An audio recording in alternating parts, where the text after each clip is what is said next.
Hola a todos, queridos estudiantes, espero que se encuentren muy bien el día de hoy. Este es un momento bastante grato, ¿cierto? Porque vamos a trabajar el último proceso, ¿cierto? La última etapa de la prehistoria que ya venimos trazando desde hace algunas clases y teniendo como referencia la retroalimentación que abordamos la clase anterior, donde hicimos, ¿cierto?, este pequeño análisis sobre la prehistoria y sus diferentes fases. En este caso, la hominización, ¿cierto?, con el desarrollo y el surgimiento de la especie humana a través de sus diferentes especies o categorías, ¿cierto? Como este hombre, ¿cierto?, con H mayúscula, porque nos referimos al hombre como especie humana, no como género, comenzó a desarrollar y fortalecer la técnica que lo llevó también a adaptarse al medio que le corresponde, ¿ya? Con el paso del tiempo, ¿cierto?, fuimos avanzando en el Paleolítico, donde este hombre comenzó a diversificar las técnicas de caza y recolección, a guiarse también a través de bandas y tribus, y después con esta gran revolución, este gran golpe, ¿cierto?, de la historia, que según muchos autores como Gordon Childe, ¿cierto?, es considerado como la gran revolución neolítica, donde el hombre conoce, ¿cierto?, y diversifica la agricultura, lo cual permitió, ¿cierto?, fortalecer al grupo humano, como también así los asentamientos, diversificar las técnicas de trabajo, ¿cierto? Y a la vez también la técnica, ¿cierto?, en la construcción y en el desarrollo también de armas. Y nos queda el último periodo, ¿cierto?, que también es parte de la prehistoria, que se conoce como la edad o la era de los metales, porque también faltaba algo. Ya el hombre había desarrollado técnicas de caza a partir de diversos materiales que había construido a través de lanzas, ¿cierto?, confeccionadas de madera, de hueso en un principio y después con el paso del tiempo en piedra. Pero el hombre comienza a diversificar la técnica, ¿cierto? La agricultura genera que el hombre destine más tiempo para poder desarrollar la técnica. Fíjense que la agricultura, algo tan sencillo como la domesticación de las plantas, los vegetales, generó más tiempo para el hombre. Y el hombre con más tiempo tiene la posibilidad también de incursionar y aprender otras cosas. Y una de las cosas que también fue descubriendo con el paso de los años, ¿cierto? Aquí hablamos de miles de años, ¿cierto? No es algo de un año para otro, es un proceso largo. Comenzó a incursionar en la metalurgia. Eso le hablamos de la edad de los metales, ¿cierto? La edad de los metales forma parte del último tramo de la prehistoria. Ahora, ¿por qué se llama edad de los metales? ¿Por qué se le conoce como edad de los metales y no lleva otro nombre? ¿Ya?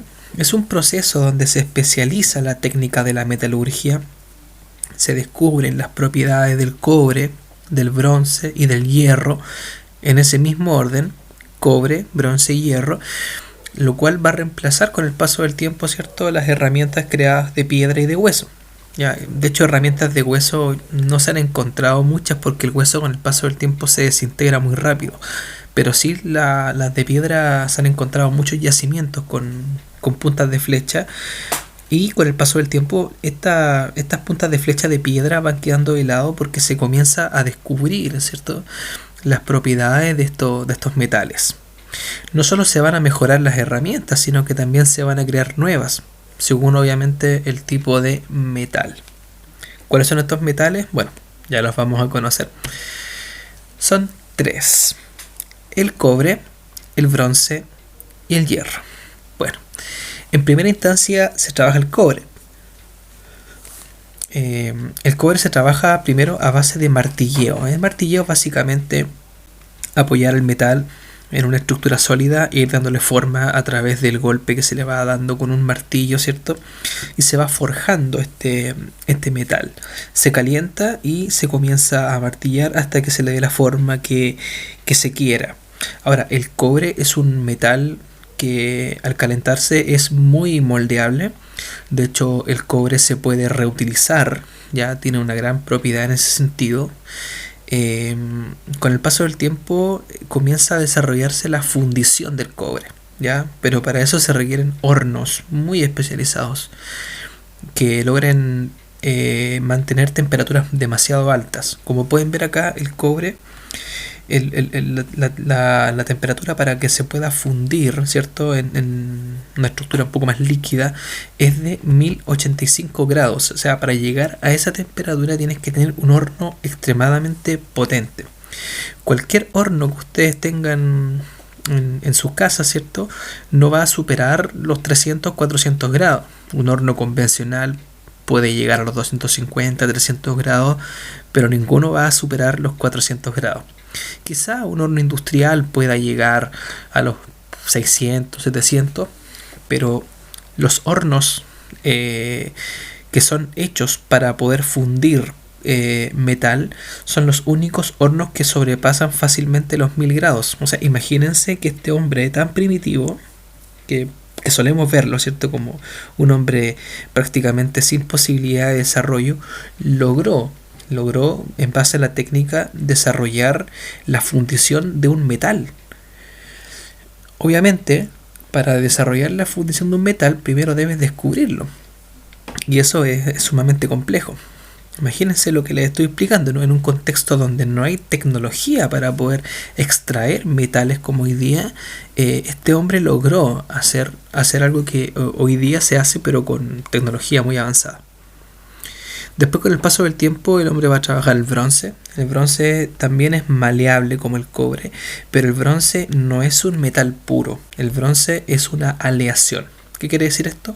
Es una mezcla, ¿cierto?, de dos metales, en este caso el cobre, junto con el estaño. El cobre y el estaño hacen bronce. ¿Ya? El bronce era un poco más resistente que el cobre y a la vez también visualmente era bastante atractivo. El bronce en un estado puro era de un color un poco amarillento y el cobre era más rojizo.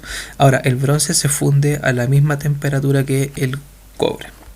Habían algunas culturas que mezclaban bronce con cobre, ¿cierto? Y hacían algunas mezclas por ahí.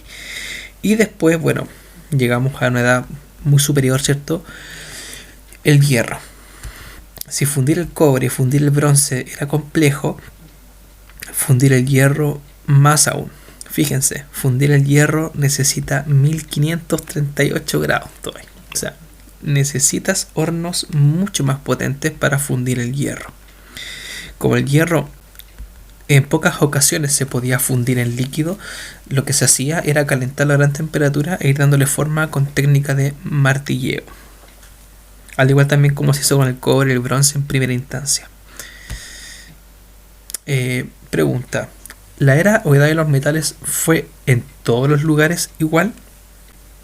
La respuesta es no. ¿Por qué? No todas las culturas, ¿cierto?, de esas épocas conocieron el cobre y el bronce. Hubieron algunas que, por ejemplo, el África subsahariana y el caso de Japón, ¿cierto?, estas civilizaciones, estas culturas conocieron, en el caso del África subsahariana, el hierro solamente, no pasaron por la etapa del cobre ni del bronce, y en el caso de Japón pasó del bronce al hierro, no conoció el cobre. Entonces, si bien todas estas conocieron el hierro, ¿ya?, no todas pasaron por este orden: cobre, bronce, hierro. ¿Ya? Es bastante relativo eso según la cultura. ¿Ya? No todas pasaron por la misma etapa. Pero según la historia, ¿cierto?, de manera general se entiende que el cobre fue trabajado desde el quinto milenio, o sea, desde el 5000 hasta el 3000. El bronce aparece entre el 3000 y el 2000. Desde el 2000 a.C. en adelante se comienza a desarrollar el hierro. Por ejemplo, los egipcios, ya con el paso del tiempo, cuando veamos las primeras civilizaciones, ya van a haber conocido el hierro. Después, bueno, mucho más adelante, los romanos también. De hecho, los romanos van a especializar muchísimo el uso del hierro, sobre todo en su técnicas, ¿cierto?, militares, sus escudos y sus grandes espadas. Así que el hierro se va a quedar, y por muchísimo tiempo. Bueno, cada metal tuvo distintos usos. Ya, por ejemplo, el cobre.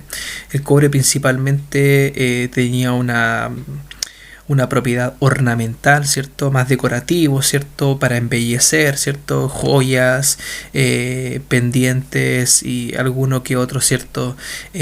Artículo que era utilizado más decorativo, ¿cierto? Para el cuerpo. Y por otra parte también tenemos vasijas y entre otras cosas. No se utilizaron armas principalmente porque el cobre era muy blando, ¿cierto? Entonces no era tan efectivo, ¿cierto? Tener armas de cobre. Probablemente algunas puntas de flecha sí se pudieron haber trabajado, pero armas así como tal no. En el caso del bronce ya comienzan a trabajarse armas. Ya por ejemplo tenemos puntas de flecha, tenemos algunas que otras armas. Y el bronce también tenía muchas propiedades también. Si lo mezclabas con cobre o lo mezclabas con hierro, podías trabajar estatuas. Ya de hecho muchas estatuas, muchos monumentos, ¿cierto? Se van a desarrollar con el bronce. Y también las vasijas también con este mismo metal que era bastante atractivo. Bueno, de hecho las monedas de 10 pesos, por ejemplo, que ustedes pueden ver, que son amarillitas, esas monedas están hechas de bronce. Eso es bronce. ¿Ya? El hierro. Bueno, este metal fue el que más tuvo diversificación en su uso. Como era muy pesado, no se usaba mucho para uso ornamental, no era tan decorativo, ¿cierto? Sino que se usó principalmente para lo que es armas, ¿cierto? Lanzas para poder cazar. Ya las primeras espadas ya más resistentes comienzan a trabajarse con el hierro. Y fíjense acá, esto que está acá es un arado de tiro. ¿Qué es un arado de tiro? Este arado va conectado al animal a través de correas y el animal a medida que avanza, acá abajo hay una especie de corte, ¿cierto? Que va a ras de suelo y va rompiendo, va abriendo el suelo y en ese suelo abierto se va depositando la semilla, ¿cierto? Para la posterior cosecha. Entonces, como pueden ver, el hierro también permitió diversificar la agricultura. No solamente era para el uso de armas, sino que también permitió trabajar fuertemente la agricultura. Como pueden ver, cada metal, ¿cierto?, tuvo un uso distinto y cada cultura lo desarrolló de una forma distinta y eso permitió obviamente mejorar muchas cosas para dar pie después con el paso del tiempo al origen de las primeras civilizaciones. De hecho, ninguna civilización, ya sea la egipcia, la griega, la civilización sumeria, por ejemplo, fenicia, china, cualquiera, tuvo que haber sido creada, o sea, tuvo que haber existido, mejor dicho, sin la existencia de la era de los metales. O sea, todas estas civilizaciones pasaron anteriormente a su desarrollo como civilización por la era de los metales, ya conociendo el cobre, el bronce y el hierro. Aunque recuerden que en algunos casos, bueno, habían algunas culturas que llegaron directamente al hierro sin haber conocido el cobre o el bronce, ¿ya? ¿Cuál fue su repercusión? Bueno, fue extremadamente significativa. O sea, el trabajo, el descubrimiento y la diversificación de los metales fue muy muy importante, ya que mejoró mucho los procesos de la caza, ¿cierto?, de animales, la agricultura, como recién lo mencioné con el arado, y eso económicamente es muy bueno. O sea, si había una cultura que trabajaba de mejor forma los metales, dense por seguro que económicamente esa cultura iba a tener un mejor desarrollo, porque al mejorar las técnicas, gracias al descubrimiento de estos metales, también se mejoraba la caza, se mejoraba la agricultura, se mejoraba la protección, la defensa, la técnica. Entonces, claramente este descubrimiento de los metales favoreció mucho al posterior, ¿cierto?, surgimiento de las primeras civilizaciones. Bueno, estimados, dejamos hasta acá por el día de hoy y vamos a dar paso a la siguiente actividad didáctica que espero que les guste, chicos, y nos vemos en la próxima.